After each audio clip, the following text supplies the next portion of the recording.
ఎప్పుడు డైరెక్ట్ గా ప్రకటిస్తారు అన్నది అది జాతీయ పార్టీ ఖచ్చితంగా ప్రకటన వస్తుంది. భాస్కర్ రావు గారు, ఆంధ్రప్రదేశ్ రాష్ట్రంలో భారతీయ జనతా పార్టీ ఇంకా పొలిటికల్ స్టాండ్ను ఇంకా క్లారిటీగా ఇవ్వలేదు. 45 days లోపట ఎన్నికలు అంటున్నారు. మరి ఇంత పెద్ద పార్టీ, జాతీయ స్థాయిలో అధికారంలో ఉన్నటువంటి పార్టీ ఇంకా రాజకీయంగా ఆంధ్రప్రదేశ్ పాలిటిక్స్ పైన శూన్యమే కనిపిస్తుంది. ఏంటి స్టాండ్? సార్, ఒకవైపు మీరు చూస్తూనే ఉన్నారు, మేము జనసేనతో అలయన్స్ లో ఉన్నాము. ఎన్డీఏలో జనసేన పార్టీ ఉంది, దట్ ఈస్ క్లియర్. రాబోయే అయితే మన పవన్ కళ్యాణ్ గారు టీడీపీతో కలిపి ముగ్గురు కలిసి పోటీ చేయాలా అనే స్ట్రాంగ్ ఒపీనియన్ లో వారు ఉన్నారు. వారు మా పెద్దల దృష్టికి కూడా కొంతమంది దృష్టికి తీసుకెళ్లారు. ఇంకా ఇంకా అవి ఫలితం రాలేదు.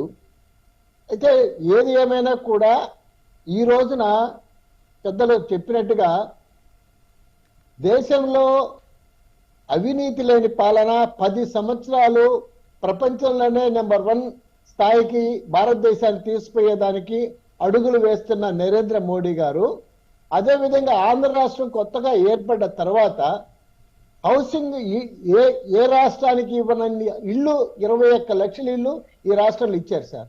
ఇంకా రోడ్ల గురించి నేను ప్రత్యేకంగా చెప్పనక్కర్లా. అయితే ఒక నానుడు ఏం పడిపోయిందంటే బీజేపీకి బలం లేదు, బీజేపీకి 0.8%. ఇది కరెక్ట్ కాదు సార్.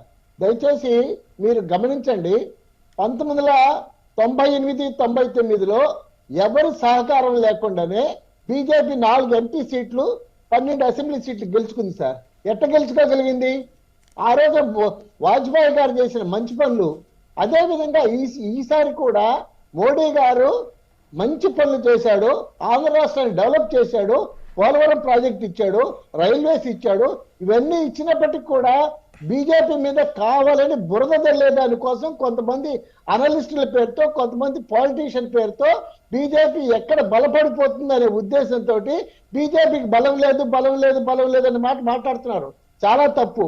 బీజేపీకి బలం లేకుండా ఎక్కడ పోయింది సార్? బీజేపీకి బలం లేకుండా 98-99లో 4 పార్లమెంట్ సీట్లు ఎట్టు గెలుస్తారు? భాస్కర్ రావు గారు, గత చరిత్ర కాకుండా గత ఎన్నికలలో నోటా కంటే తక్కువ ఓట్లు భారతీయ జనతా పార్టీకి పోలయ్యాయి. ఆ వాస్తవాలు మీరు మర్చిపోలేదు సార్. నేను అదే చెప్తున్నా.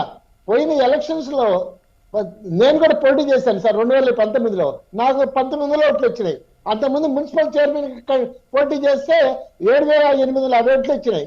ఎందుకు చెప్తున్నా అంటే అదొక ప్రత్యేకమైన పరిస్థితి సార్. 2019 ఎట్లంటారేమో, చంద్రబాబు నాయుడు గారి మీద వ్యతిరేకతతోటి మొత్తం ఆ వ్యతిరేకత అంతా జగన్మోహన్ రెడ్డికి ఉపయోగపడింది. నా కామన్ ఓటర్ 2 పార్టీ సిస్టమ్ చూసి 3వ పార్టీ మా పార్టీ సాయి చూడలా. అందువల్ల ఆ పరిస్థితి వచ్చింది. అంతేగాని బీజేపీ పని చేయకనో, బీజేపీకి మంచి పేరు లేకనో, బీజేపీకి ఓటర్స్ లేకనో కానే కాదు. ఈ రోజున ఒక మా నియోజకవర్గంలో ఒక సర్వే చేయించాను సార్ నేను ప్రత్యేకంగా. ఎవరు ప్రధానమంత్రి కావాలంటే, సార్ మీరు నమ్ముతారో నమ్మరు నాకు తెలీదు, 77% మోడీ గారు ప్రధానమంత్రి కావాలని చెప్పారు సార్. 77%. నేను ఆశ్చర్యపోయా. అయితే మీరు అన్నట్టుగా రేపు అసెంబ్లీ ఎలక్షన్స్ లో మీకు అట్లా వస్తాయంటారేమో, అది క్వశ్చన్ మార్కే. నేనే కాదని చెప్పడంలే. కానీ బీజేపీని అన్ని పార్టీలు కూడా, ఇప్పుడు నితీష్ కుమార్ గారు మా దగ్గరికి వచ్చినా, లేదు ఈ జనసేన పార్టీ మా దగ్గరకు వచ్చినా, తెలుగుదేశం పార్టీ వచ్చేదానికి ఉవ్విళ్ళూరుతున్నా. ఎందుకని? నిజాయితీ గల ప్రభుత్వం, పనిచేసే ప్రభుత్వం, పద్ధతైన పార్టీ. ఈ పార్టీతో మనం పోతే ఈ దేశానికి ఉపయోగం, ఈ రాష్ట్రానికి ఉపయోగం అనే ఒకే ఒక దృక్పథం. భాస్కర్ రావు గారు, అంటే ఎవరికి ఉపయోగం, ఎవరికి